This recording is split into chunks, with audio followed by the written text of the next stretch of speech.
नमस्कार मित्रों। पापी लोगों को पाप करते हुए देखकर भी भगवान चुप क्यों रहते हैं? वो उन्हें तत्काल दंड क्यों नहीं देते हैं? जिन निर्दोष लोगों पर वे पाप कर रहे होते हैं, उन्हें दुखी कर रहे होते हैं, भगवान उसी वक्त उन्हें दंड क्यों नहीं देते? अपने भक्तों को वे बचाते क्यों नहीं हैं? मित्रों, आज इसी महत्वपूर्ण बात पर हम चर्चा करेंगे कि आखिर ऐसा क्यों होता है कि भगवान निर्दोष होने पर भी अच्छे लोगों को बचाते क्यों नहीं हैं और चुपचाप क्यों देखते रहते हैं सब। ये जानने के लिए मित्रों, आपको इस छोटी सी कहानी को पूरा देखना होगा। यह कहानी बहुत ही महत्वपूर्ण है। इस वीडियो को पूरा ध्यान से सुनिएगा मित्रों, ये आपकी सोच को पूरी तरह से बदल देगा। पापी मनुष्यों को पाप करते हुए भगवान चुपचाप क्यों देखते रहते हैं? उन्हें दंड क्यों नहीं देते हैं? मित्रों, हमने कई बार लोगों को कहते सुना है कि फलाना आदमी बड़ा अच्छा था, फिर भी भगवान ने इसके साथ बहुत बुरा किया, और इसके विपरीत जो व्यक्ति दुष्ट, दुराचारी और दूसरों पर अत्याचार करने वाले होते हैं, भगवान उसे दंड कभी क्यों नहीं देते हैं? उसकी धन संपत्ति बढ़ती ही चली जाती है। आखिर भगवान ऐसा क्यों करते हैं? भगवान अपने आंखों के सामने पाप होता हुआ कैसे देखते रहते हैं? इस तरीके से तो लोगों पर अत्याचार बढ़ता ही चला जाएगा। अच्छे मनुष्य भगवान पर विश्वास कैसे करें? उनका विश्वास भगवान पर से उठ ही जाएगा। मित्रों, इस बात को एक कहानी के माध्यम से जानते हैं, लेकिन आपसे अनुरोध है कि यदि इस चैनल पर आप नए हो तो इस चैनल को सब्सक्राइब कर लें, और यदि ये छोटी सी कहानी आपको अच्छी लगे तो इस वीडियो को लाइक अवश्य करें। ये कहानी एक रामपुर नाम के गांव की है, जहां भगवान विष्णु का एक बहुत ही सुंदर मंदिर बना हुआ था।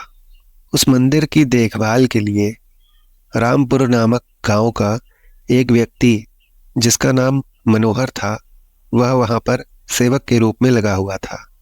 वो सुबह शाम मंदिर की साफ सफाई करता था और दोनों बेला स्नान ध्यान से निवृत्त होकर भगवान की पूजा अर्चना करता था। मनोहर बहुत ही निर्धन और दुखी था। मंदिर में आने वाले श्रद्धालुओं द्वारा जो भी उसे दान दक्षिणा जो भी मिलता था, वो उसी से अपने परिवार का गुजारा चलाता था। मंदिर के प्रांगण में काम करते करते वो अपनी जिंदगी से जुड़ी सभी निजी शिकायतें भगवान की प्रतिमा के सामने खड़े होकर किया करता था। कभी अपने घर की बातें, कभी अपने परिवार की बातें, कभी दुनियादारी की बातें। मित्रों, एक दिन की बात है, भगवान की प्रतिमा के सामने खड़े होकर वो अपनी शिकायतें भगवान से कर रहा था कि हे भगवान, आपकी ज़िंदगी कितनी आरामदायक है। आप तो बस मंदिर में एक जगह आराम से खड़े रहते हैं और लोगों की प्रार्थनाएं सुनते रहते हैं। कोई तुम्हें लड्डुओं का भोग लगाता है, कोई प्रसाद चढ़ा जाता है, कई प्रकार के 56 भोग, मिष्ठान और पकवान भी आपको यहीं खड़े खड़े खाने को मिलते रहते हैं। कितना आरामदायक जीवन है आपका, और ये मेरी ज़िंदगी कितनी कठिन है। छोटी सी ज़िंदगी है, उसमें भी हजारों तरह की परेशानियां, व्याधियां भरी पड़ी हैं। दिन भर मैं इतनी मेहनत करता हूँ, तब जाकर 2 वक्त की रोटी अपने परिवार के लिए जुटा पाता हूँ, और वही पापियों, पाखंडियों को देखो, दिन रात बुरे कर्मों में लिप्त रहते हैं, फिर भी मौज की ज़िंदगी जी रहे हैं। हे भगवान, यदि मेरी ज़िंदगी भी आपकी तरह होती तो मेरा जीवन कितना खुशहाल होता। काश ऐसा हो पाता। अपने उस भक्त की ऐसी बातें सुनकर भगवान से रहा नहीं गया। वह मूर्ति से वहीं प्रकट होकर बोलने लगे, तुम बिल्कुल गलत कह रहे हो मनोहर। जैसा तुम सोच रहे हो वैसा सिर्फ तुम्हें लग रहा है, सिर्फ देखने में प्रतीत होता है। दूर से देखने पर सबका जीवन स्वयं के जीवन से अच्छा ही दिखाई पड़ता है। जब हमें उसकी वास्तविक जिंदगी का पता चलता है, तब समझ में आता है कि ये तो मुझसे भी कई ज़्यादा गई गुजरी है। सामने वाला कई खराब जीवन व्यतीत कर रहा है। मनोहर, तुम मेरी जिंदगी को जितना आसान समझ रहे हो, मेरा जीवन उतना आसान नहीं है जितना तुम समझ रहे हो। मुझे भी बहुत सारी चीज़ें देखनी पड़ती हैं, बहुत सारी व्यवस्थाएं बनानी पड़ती हैं, बहुत सारी चिंताएं मुझे होती हैं। अच्छे लोगों के साथ अच्छा कैसा हो, बुरे लोगों के साथ उनको वैसा ही फल मिले, ये सब मुझे सोचना पड़ता है। कोई किसी का बुरा कर रहा है, कोई किसी को सता रहा है, पीड़ा दे रहा है, तो पीड़ित की रक्षा कैसे करनी है, मेरे ऊपर इसकी भी जिम्मेदारी होती है। इस जिम्मेदारी को तुम नहीं समझ पाओगे। मेरा काम बड़ा कठिन है मनोहर। जिस प्रकार मनुष्य एक पिता के रूप में अपनी संतानों के प्रति सारे कर्तव्य निभाता है, उनके सुख दुख अच्छे बुरे का ख्याल रखता है, इसी तरह मुझे भी पूरी दुनिया का, सारे लोगों का ख्याल रखना पड़ता है। इतनी सारी जिम्मेदारियों को एक साथ निभाना आसान काम नहीं है। भगवान की बातें सुनकर उनका भक्त मनोहर बोला, हे भगवान, ये आप कैसी बातें कर रहे हैं? आपका काम तो सचमुच में बड़ा आसान है। आप तो यहाँ पूरे दिन सिर्फ खड़े रहते हैं। ऐसा तो मैं भी कर सकता हूँ, मैं भी पूरे दिन खड़े रह सकता हूँ, इसमें क्या बड़ी बात है? भगवान बोले, बेटा, मैं फिर कहता हूँ कि मेरा कार्य बहुत कठिन है, ये और कोई नहीं कर सकता है। इसमें बहुत ज़्यादा धैर्य की आवश्यकता होती है, और मनुष्य में इतना धैर्य है ही नहीं कि वो परिणाम घोषित होने तक वहाँ रुक पाए। मनुष्य की यही सबसे बड़ी कमजोरी है कि वह थोड़ा सा सुख पाकर घमंड से भर जाता है, और जरा सा भी अगर दुख उसके पास आए तो वो टूट कर बिखर जाता है। वो अपने धैर्य को बनाकर नहीं रख पाता है। ये बातें सुनकर उनका भक्त मनोहर बोला, यदि ऐसी बात है तो आप मुझे एक दिन के लिए अपनी ज़िंदगी जी लेने दीजिए, फिर आप जैसे कहेंगे मैं वैसा ही करूँगा। मित्रों, मनोहर की इस बात को सुनकर भगवान ने उसे बहुत समझाया, पर वो बड़ा जिद्दी था। उसने भगवान की एक नहीं मानी। भगवान ने भी सोचा कि चलो, मैं इसे एक दिन के लिए अपनी ज़िंदगी दे देता हूँ। कुछ लोगों पर उपदेशों का प्रभाव नहीं पड़ता है।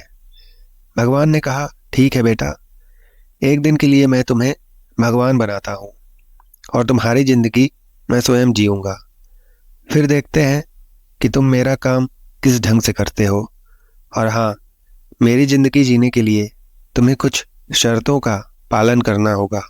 मनोहर बोला, हे भगवान, मैं आपकी सारी शर्तें मानने को तैयार हूँ, कृपया बताइए क्या शर्तें हैं। भगवान बोले, बेटा सुनो, मंदिर में रोजाना बहुत सारे हर तरीके के लोग आएंगे और जाएंगे, जिसमें अच्छे भी होंगे और बुरे भी होंगे, क्योंकि भगवान पर तो सभी का अधिकार है। और यदि किसी पिता का बेटा अच्छा हो, निकम्मा हो या नालायक हो, जैसा भी प्रवृत्ति का लड़का हो, पिता को उसे अपना पुत्र मानना ही पड़ता है। भक्त चाहे जैसे भी हो, मैं उनको उनके कर्मों के अनुसार ही उनका फल देता हूँ। भगवान बोले, मनोहर, जब तुम भगवान बनकर मेरे स्थान पर खड़े हो गए तो तुम्हें अच्छा कहने वाले लोग भी आएंगे और बुरा कहने वाले लोग भी आएंगे।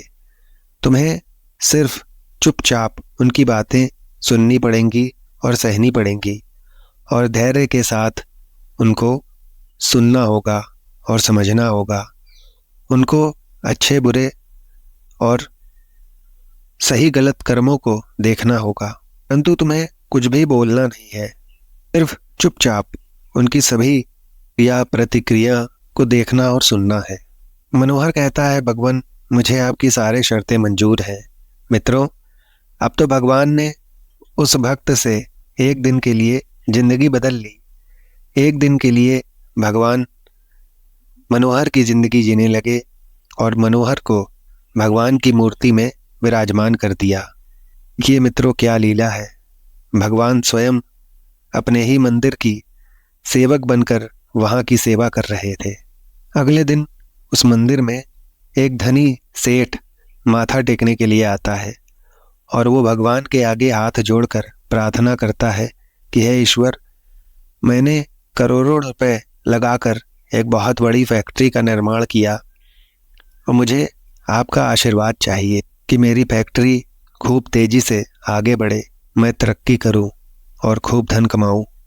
मित्रों, वह सेठ अपनी प्रार्थना करके जैसे ही माथा टेकने के लिए नीचे झुका, उसका पर्स उसकी जेब से निकलकर जमीन पर गिर पड़ा।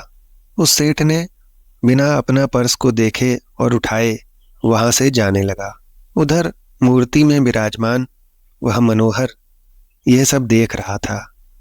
उसने उस सेठ को आवाज लगाकर रोकना चाहा, परंतु तुरंत ही उसे भगवान को दी हुई वह शर्त याद आ जाती है कि उसे सिर्फ चुपचाप सब देखना है। तभी उस मंदिर में एक बड़ा ही गरीब आदमी आता है। वो गरीब आदमी भगवान की प्रतिमा के सामने खड़े होकर अपना सभी दुख दर्द भगवान को बताने लगता है और कहता है, हे भगवान, मैं बड़ा ही गरीब आदमी हूँ। इस गरीबी में मैं बड़े दुख का जीवन जी रहा हूँ। परिवार का पेट पालना भी बड़ा मुश्किल हो रहा है। घर में माँ बीमार है, उसके इलाज के लिए, दवा खरीदने के लिए मेरे पास पैसे नहीं है। मैं पैसों की व्यवस्था कैसे करूँ, कुछ समझ ही में नहीं आ रहा है। आगे कैसे जीवन चलेगा, कृपया भगवान आप मेरी सहायता करिए। मित्रों, इतना कहकर जैसे ही वो गरीब आदमी बाहर जाने को हुआ, उसकी नज़र पैसों से भरे हुए उसी बटुए पर पड़ी जो उस सेठ का वहाँ छूट गया था। गरीब आदमी ने पैसों से भरा हुआ वह बटुआ उठा लिया और भगवान को धन्यवाद देने लगा और उसे लेकर अपने घर चल दिया। जाने से पहले वह भगवान को धन्यवाद करता है कि हे भगवान, आपने मेरी मुराद इतनी जल्दी सुन ली, बहुत बहुत धन्यवाद आपका। उधर भगवान की प्रतिमा में जो मनोहर खड़ा हुआ था, ये सब देखकर वो सोचने लगा कि इस गरीब आदमी को रोकना चाहिए और इसे कहना चाहिए कि ये बटुआ उसका नहीं, उस सेठ का है जो यहाँ गिरा हुआ है। लेकिन तुरंत ही उसे भगवान को दी हुई वो शर्त याद आ जाती है कि उसे कुछ भी बोलना नहीं है, सिर्फ चुपचाप देखना है। अचानक ही उस मंदिर में एक तीसरा व्यक्ति आता है जो एक सैनिक था, जो 1 महीने के लिए युद्ध लड़ने जा रहा था। वो मंदिर में भगवान से बस इतनी प्रार्थना करने आया था कि उसकी यात्रा सुरक्षित रहे और वो उस युद्ध में विजयी रहे।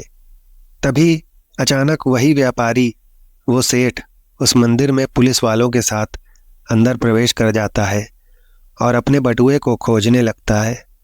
जब उसे वह दिखाई नहीं देता तो पुलिस वालों ने उसी सैनिक को गिरफ्तार कर लिया और उसे पकड़कर ले जाने लगे, क्योंकि सेठ को यह विश्वास हो गया था कि मंदिर में उसके बाद यही सैनिक घुसा है और इसी सैनिक ने ही मेरे पैसों से भरे हुए बटुए को अपने पास रख लिया है।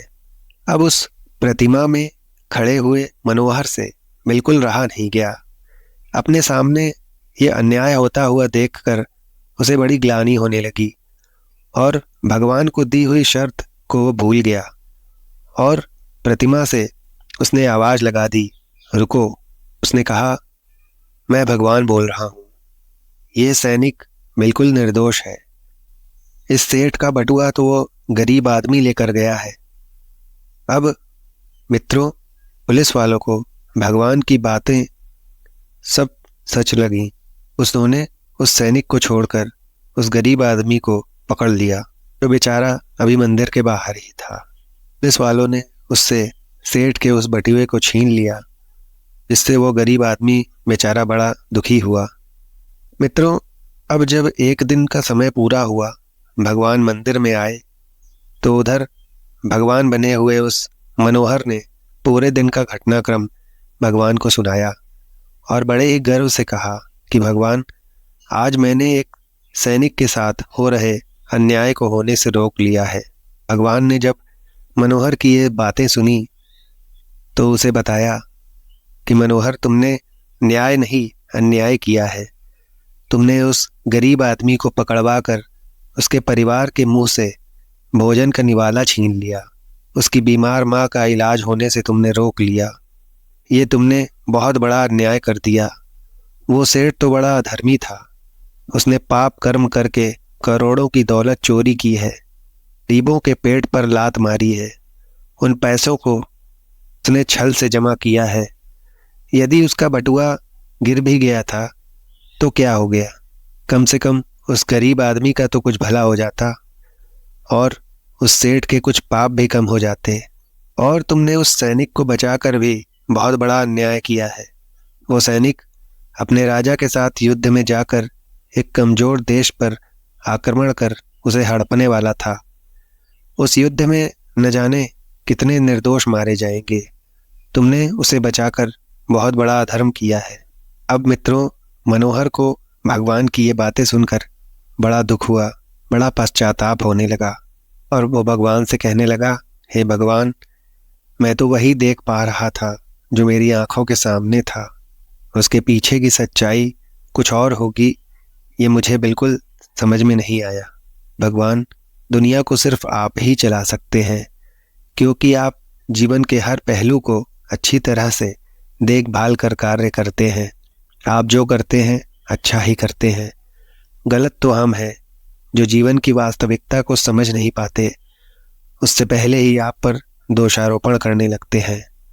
यदि हमारे साथ कुछ गलत होता है, हमारे हिसाब से नहीं होता है, तो सबसे पहले हम अपना धैर्य खो देते हैं और भगवान को उल्टा सीधा भला बुरा कहने लगते हैं, उन्हें दोष देने लगते हैं।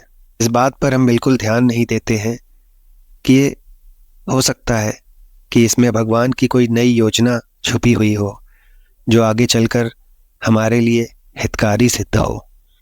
समझदार वही है जो किसी भी परिस्थिति का आगे और पीछे का सोच कर चलता है। यदि मित्रों आज जो भी घटित हो रहा है वो हमारी मनमर्जी का घटित नहीं हो रहा है, तो वो भगवान की मर्जी का समझना चाहिए। भगवान जो करता है अच्छा ही करता है।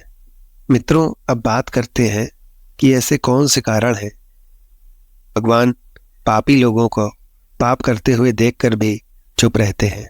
मित्रों, पहला कारण तो ये है कि भगवान तब तक आपकी मदद नहीं करेंगे जब तक आप दुनिया वालों पर आश्रित रहेंगे, उन पर निर्भर रहेंगे। तो जिस दिन आप भगवान पर निर्भर हो जाएंगे, वो आपकी मदद के लिए जरूर आएंगे। दुनिया वालों पर और परिवार वालों पर आश्रित होने के कारण भगवान ने द्रौपदी की भी लाज नहीं बचाई थी। जब तक द्रौपदी को लग रहा था कि मेरे बुजुर्ग भीष्म पितामह, द्रोणाचार्य, कृपाचार्य, विदुर और मेरे पास शूरवीर पति मुझे अपमानित नहीं होने देंगे, तब तक उसने भगवान को याद नहीं किया और न तब तक भगवान कृष्ण ने उसकी मदद की। वो तो इंतजार कर रहे थे कि द्रौपदी कब अपने परिवार वालों को भूलकर मुझे पुकारे और मैं जाकर उसकी लाज बचाऊं। और हुआ भी यही। मित्रों, द्रौपदी ने भगवान को याद किया, तभी उन्होंने उसकी लाज बचाई। मित्रों, एक कारण और है कि भगवान प्रारब्ध कर्म देख कर चलते हैं कि किसको कहाँ किस कर्म का दंड मिलना चाहिए और किस कर्म का अच्छा फल मिलना चाहिए। भगवान मनुष्य के अगले पिछले हर प्रकार के कर्मों का लेखा जोखा देख कर ही हिसाब करते हैं और उसी के आधार पर ही मनुष्य के साथ जो होता है वही घटित होता है। इसलिए मित्रों, हमेशा भगवान पर समर्पित होकर रहिए, भगवान आपका कभी बुरा नहीं होने देंगे। मित्रों, ये छोटी सी कहानी आपको कैसी लगी कमेंट में हमें अवश्य बताइएगा। यदि आपको यह अच्छी लगी हो तो इस वीडियो को लाइक अवश्य करें और हमारे चैनल पर आप नए हो तो इस चैनल को सब्सक्राइब अवश्य करें। धन्यवाद मित्रों।